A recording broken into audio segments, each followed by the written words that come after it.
All right. Time to listen to this beauty. You may have seen this setup with the first Watt SID 3. I did a sneak peek video on this, but now this thing is fully buttoned up. It's no longer just being tested. I feel it is complete.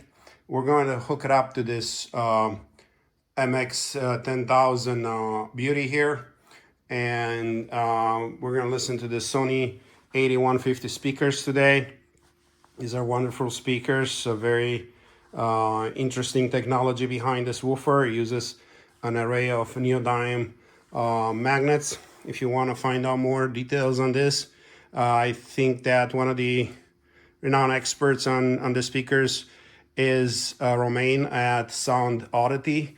I'll put a link in my description of this video if you want to check out his website. He's got a lot of great details about this speaker and other very exotic designs. So yeah, we're going to basically demo the selector integrity right now. I'm going to use this CD player right here and a YouTube source just via the phone. This is not a sound quality test. We wouldn't be able to assess that anyways with a phone recording. It's more for like giving you guys a directional sense of where the selector is. So what I'm going to do right now, it's probably something that is not indicated to be done in your regular everyday usage, but I'll do it anyways for the purpose of the demo.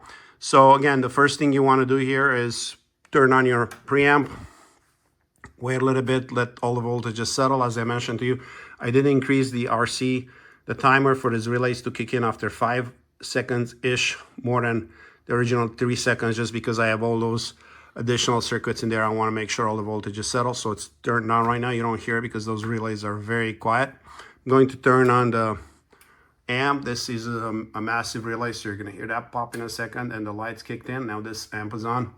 Let me put this on my CD player source and let's listen to it a little bit. All right, so that, and then I'm going to turn on my,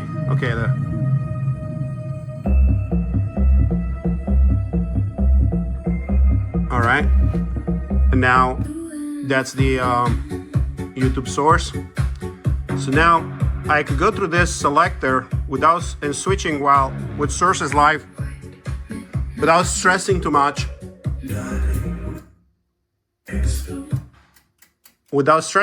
Simply because the switching is done via relays. Between each source, there's a mute circuit that works fairly well.